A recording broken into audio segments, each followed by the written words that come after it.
Are we ready? We are ready. Hi everybody, it's Judy from Bloyer Babies and my favorite sidekick, Erin. Erin. It's me. Show me nails, Erin, so they know it's you. It's me, guys. Erin's feeling a little shy today. She's kind of out of the video scene. It's been a long time. It has been, Erin, way too long. You should really visit your mother more. I'm just saying. Oh, let's count all the times my mother has come to visit me. Yep, that's it. Yep. Just once. I know. I'm a mean mother. Yeah. But I'm always here for you. So today we stole a tag from Kymberlee's Cocoon, and I brought out little Adelya so you have something decent to look at while we do it. And she's the cutest thing. I have never put her up for sale. I do have a blank kit though if anybody is interested in purchasing her, but I think this one's mine. I just can't seem to part with her. She's so cute. Look at her, she's so tiny.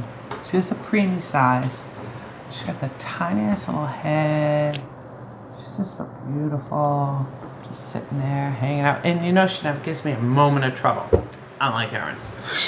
So, there's 15 questions and they're kind of long and we want to get this done in under 10 minutes if we can.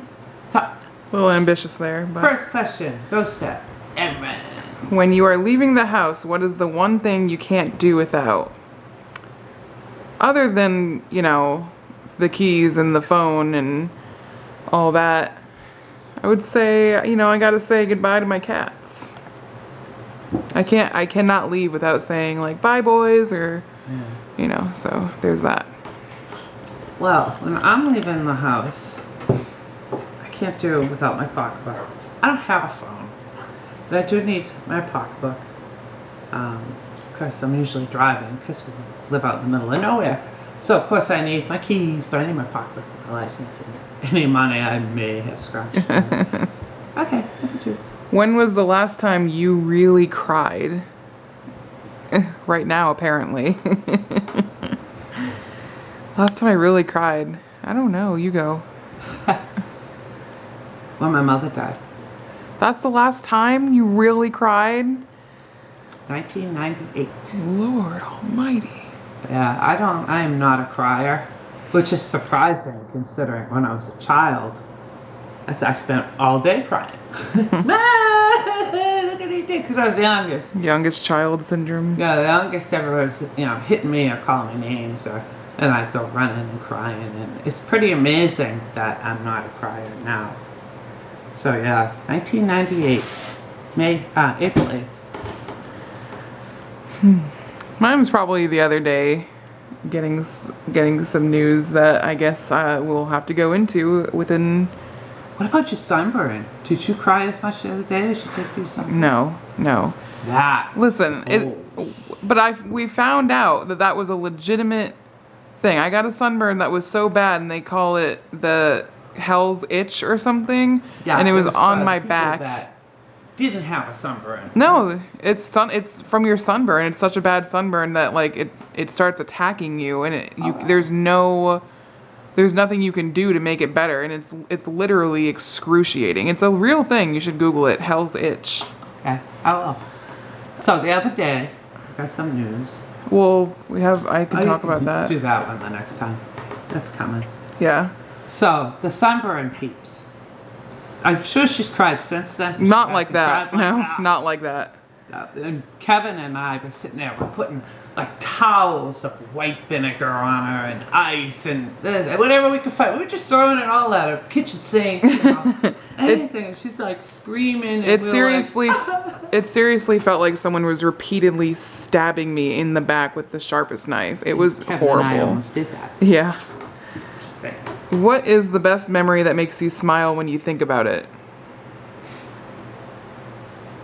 Do you want me to go for that one? Yeah, I have one. Go ahead. It has to be my favorite story about my mother. My brother Jeffrey brought his fiance over. See, that makes the story makes Erin smile. Do a quick version. I will do the very quick version. You have to know she was stereotypical Italian housewife. You know, she kept a beautiful house. She was a wonderful cook, all this stuff. And my mother was not. Total polar opposites. So anyway, Jeff brought Donna over for dinner. My mother made meatloaf. Donna took the first bite of meatloaf, and she's making this face. She goes like this. She pulls out a fake fingernail that belonged to my mother because she put fake fingernails on to keep her from biting the nails.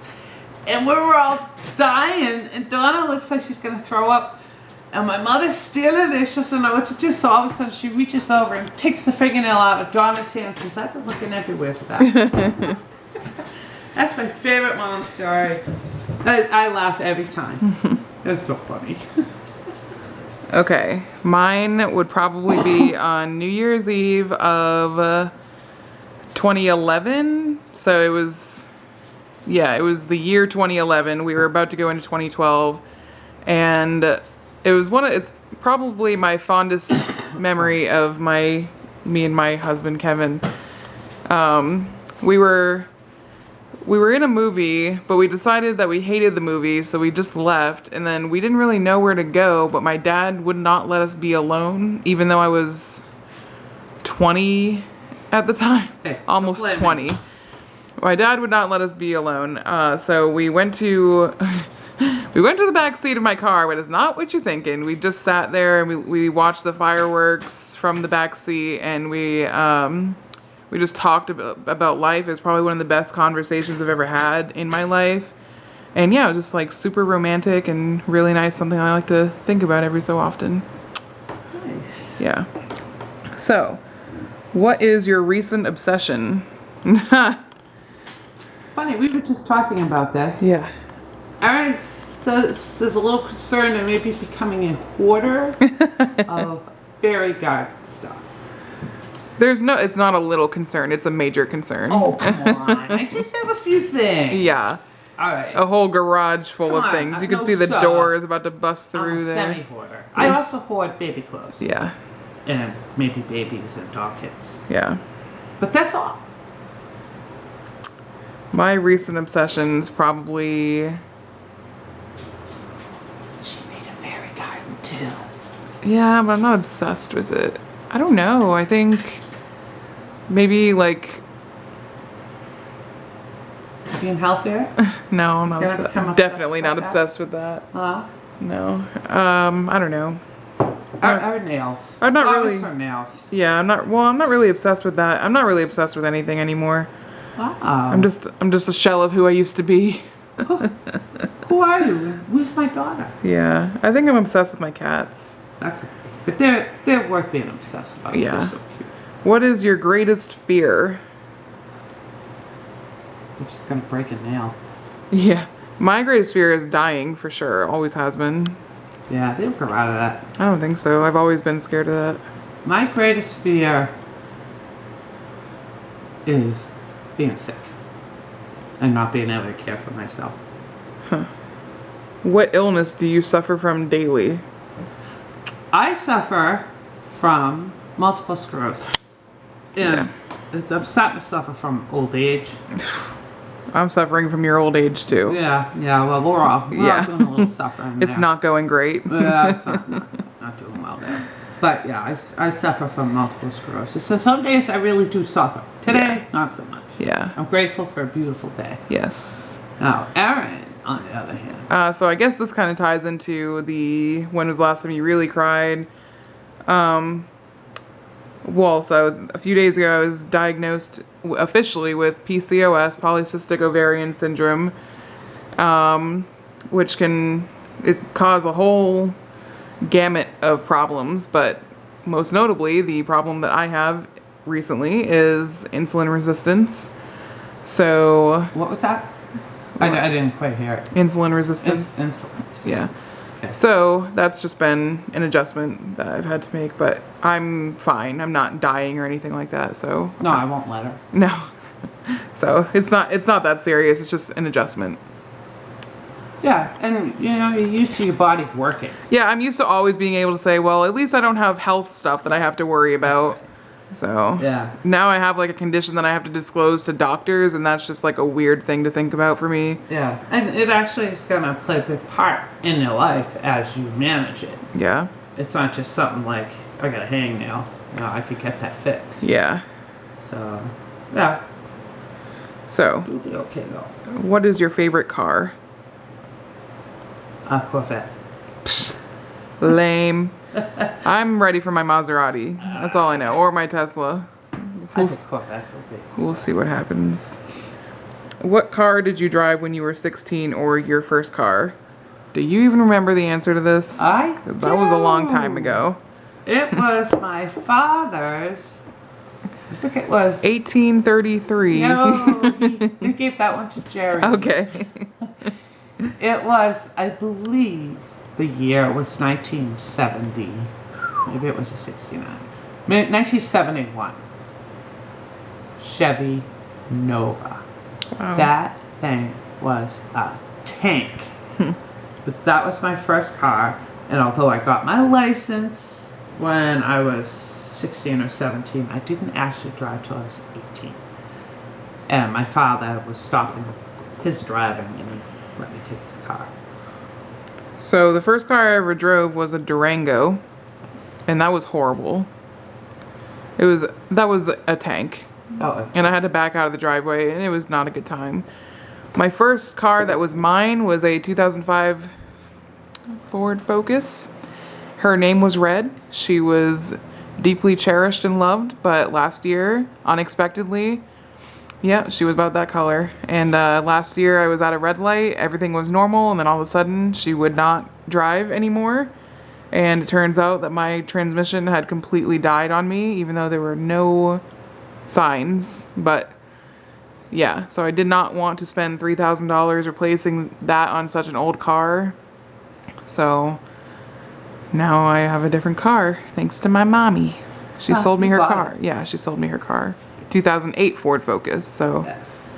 And oh, I'm ready to sell her my Versa. No, I won't take it. Oh, come on. At least it's new. Yeah. It's a little small. If you could turn back time, what would you change? If I could often turn think back of this time. question. Come on, Like, get some share in here. You know, if I didn't go to Connecticut to have MS, because I think that's where I got it. Although there's absolutely no scientific reason, that's just what I think. She has a different explanation every year, though. No, I really, no, I've always thought I got it in Connecticut. I went to high school in Connecticut. What if I hadn't? You know, if Erin's dad, what if I hadn't married him? I came this close to breaking up with him. What if I did? You know, would I change that? What would I change? You know, like most people, this is the life I know. So, I probably wouldn't change anything. Oh yeah, I probably never would have smoked. If I could change it. That's a good one. If I could change anything, it would probably be moving to Georgia when I did. I moved at the end of 2012 to be with Kevin, and he ended up getting out of the military just a few months later, so I wish that I would have stayed where I was, and then